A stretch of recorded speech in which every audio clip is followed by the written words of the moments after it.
Hey guys, in this video we're gonna go over how to change name in Roblox on your PS5.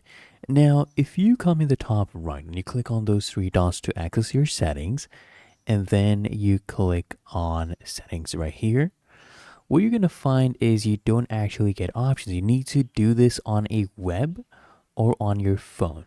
Okay, you cannot do this on a PS5. So just use that QR code, log in, okay, and let me show you what it would look like. So here I am on my PC, and then all you need to do is come to the top right. Once you're logged in, click on this gear cog to access your settings. Then just click on settings from that drop down. And now from here, you can actually change your username. As you can see, this is my display name. This is my username. Now to change any of these, it's very easy. Whatever name you want to change, you just click on this icon next to the name here on the right side. And then you just change the name and then hit save. Okay, you can only change this once every 7 days. Just keep that in mind.